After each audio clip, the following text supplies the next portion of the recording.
Flash, smart media, multimedia cards. Are they really all that durable? Yeah, they're portable, but will they withstand the elements? Well, to find out, Roger sacrificed his weekend and ran them through the ringer, almost literally. You didn't use a ringer, though, did you?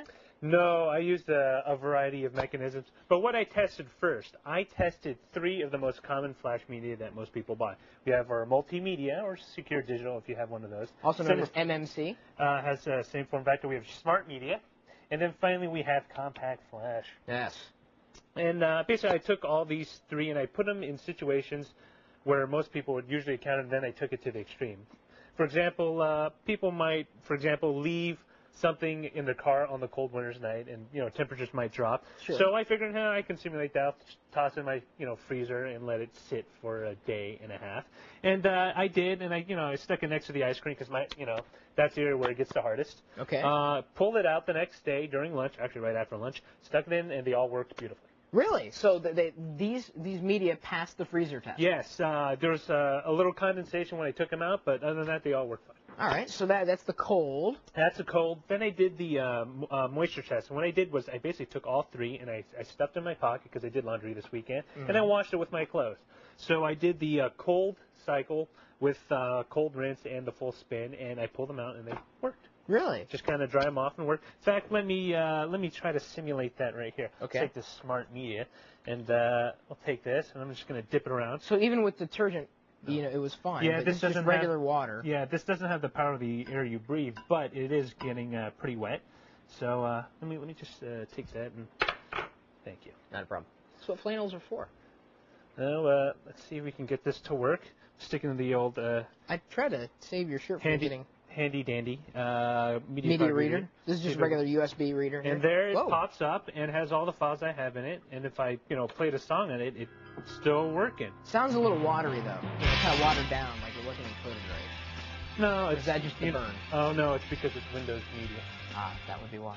But as you can see, it works perfectly fine. With water? Okay. Next thing I did was I stuck all these in my toaster oven.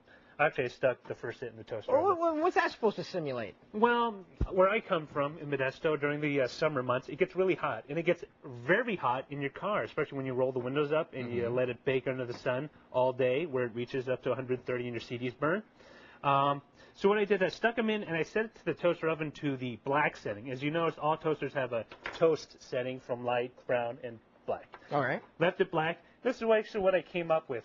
2 of the media burnt to a crisp. In fact, this one will no longer fit inside the slot. I tried to get this to work. The device saw it, but it would not read the information off. And in fact, the skin, or I guess the label, it baked came off. It's like a shrinky dink. It's just kind of shrunk. What about the compact flash? I was amazed it worked. Oh, I love compact flash.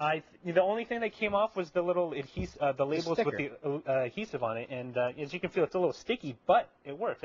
I slid it back in and it worked. In fact, since we have this nice fire going, I want you to put in there for, say, 1... Make some s'mores. 2, 3, 4, 5. I think 5 seconds is good enough? 6. Yeah, I think so. Nothing like the toxic smell of plastic being burnt. Okay, don't want to touch that with your hands yet, I'd imagine. Dude. Yes. Oh, you wuss. I didn't know if it was going to diffuse heat. No, okay. Now, let's see if this works or not. Got it upside down. So it's in. Oh, wow. Let's open it. Ta-da! No doubt. I got No Doubt MP3 on here. And guess what? It plays. You don't have to forget. Just remember the song. That's amazing. It's Seriously, I mean, you want to know how well your stuff is going to stack up. I actually thought they would all fail. And especially in the heat. The heat, yeah. But I was like, hey, this is kind of cool. This is one of the, things that kind of like, now is kind of the time to buy all these nice digital gadgets. And all these gadgets have different form factors for media. And I'm thinking, well, I'm going to go with the one that I'm probably going to break or lose, or I'm going to go with the one that survived the spin cycle and the deep freeze, and a lot of heat. I'm telling you. In this case, fire. I've always been a compact flash fan, and this just only strengthens my case. I think it's very durable. It was very durable. It's a little warm. Why don't we run it over with something? Well, I was actually going to run it over with my sister's truck, but I ran out of time. Oh wow, dude. And you can even feel it's kind of warped, but it still works. Yes, it's amazing. God, you gotta love that. Let's run it over with something. But go. You want to use my car? We'll do it in the end of the show, see if it works. Yeah, we'll do All it. right? You guys can stick around for that. Yeah, definitely. So, if you want to review what we've covered and burnt today, just head over to our website, techtv.com/fire retardant.